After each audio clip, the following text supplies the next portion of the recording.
पहला नंबर सवाल में पूछा गया कि भारत के अटॉर्नी जनरल में से कौन सा आर्टिकल संबंधित है। तो अनुच्छेद 76 जो कि भारत के अटॉर्नी जनरल जिसे भारत का महान न्यायवादी भी कहा जाता है उससे संबंधित है। तो यहाँ पर अटॉर्नी जनरल के बारे में पूछा गया, तो कुछ मेन पॉइंट यहाँ पर पढ़ लेते हैं जो कि आपके एग्जाम में बार बार पूछे जाते हैं। सबसे महत्वपूर्ण सवाल उठता है कि आखिर भारत का महान न्यायवादी अटॉर्नी जनरल किस व्यक्ति को बनाया जाता है। तो आपको बता दूं कि वैसे व्यक्ति जो कि उच्चतम न्यायालय का न्यायाधीश यानी कि सुप्रीम कोर्ट की जज की योग्यता रखता होगा, सुप्रीम कोर्ट की जज का जो गुण है, जो कि क्वालिफिकेशन है, जो एजुकेशन है, वो सारी जानकारी रखता होगा, वैसे व्यक्ति को राष्ट्रपति के द्वारा भारत का अटॉर्नी जनरल बनाया जा सकता है। तो यहाँ पर पूछा जा सकता है कि कैसे व्यक्ति को बनाया जा सकता है। तो जो कि सुप्रीम कोर्ट का जो जज है उसके जैसा गुण होना चाहिए, वैसा पढ़ाई होना चाहिए, वैसा जानकारी होना चाहिए, तब जाके यहाँ पर जो भारत का अटॉर्नी जनरल बनाया जा सकता है।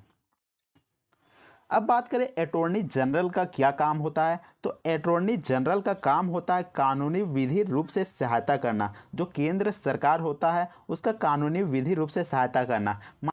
मान लीजिए कि किसी कानून में संशोधन करना है या फिर किसी भी अनुच्छेद में संशोधन करना है, तो सबसे पहले अटॉर्नी जनरल से सलाह लिया जाता है। जैसे कि मान लीजिए CAA आया, 3 तलाक जैसे कानून आया, नोटबंदी जैसे यहाँ पर देखने को मिला, तो ऐसे ऐसे कानून में यहाँ पर जो चेंजेस होते हैं या फिर जो नया कानून बनता है तो इसमें अटॉर्नी जनरल का यहाँ पर सलाह लिया जाता है। यह सरकार का प्रथम विधि अधिकारी होता है, क्योंकि जो सरकार होती है इसी के सलाह पर हो जो कानून बनाती है या फिर कानून को पास करती है या फिर जो आर्टिकल में संशोधन होते रहता है। तो भारत का महान न्यायवादी का सबसे ज़्यादा इम्पोर्टेंट रोल होता है।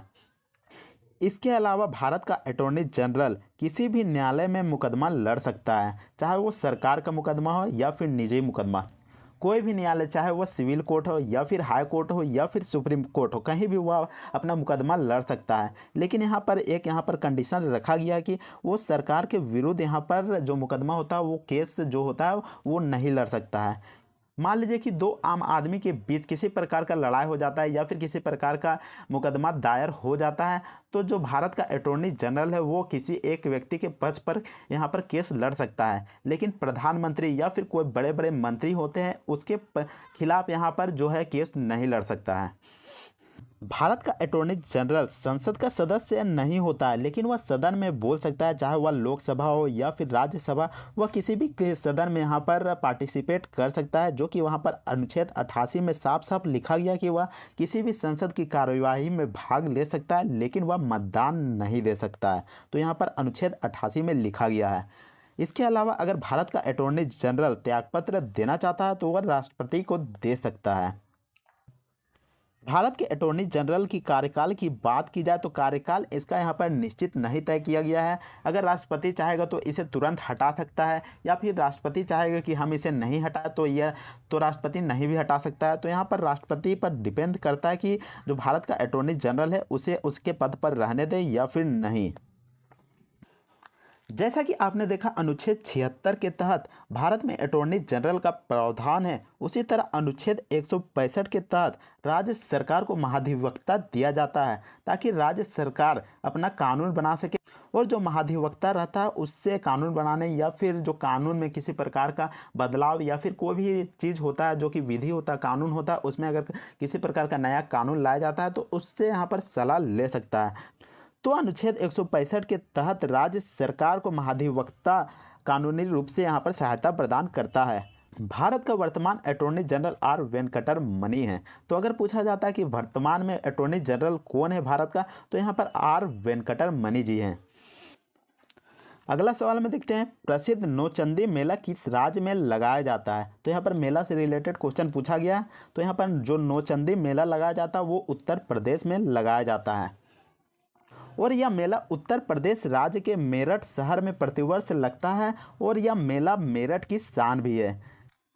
यह मेला हिंदू और मुस्लिम का एकता का प्रतीक है। तो यहाँ पर हिंदू और मुस्लिम का एकता का प्रतीक कैसे है, तो आपको बता दूं कि हजरत बाले मियाँ की दरगाह और नौचंदी देवी का मंदिर एक दूसरे के निकट स्थित है। और जब मेला लगता है तब वहाँ पर जो मंदिर होता है वहाँ पर भजन कीर्तन होता है। वही जब मेला लगता है तो वहाँ पर दरगाह पर कव्वाली भी गाया जाता है।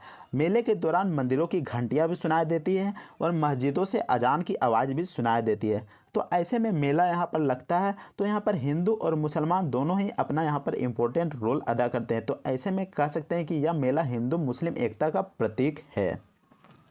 नौचंदी मेला प्रत्येक वर्ष नौचंदी मैदान में लगता है। तो यह मेला मैदान में लगाया जाता है और इसकी खासियत यह है कि यह मेला केवल रात में लगाया जाता है और दिन में इस मैदान को बिल्कुल खाली कर दिया जाता है।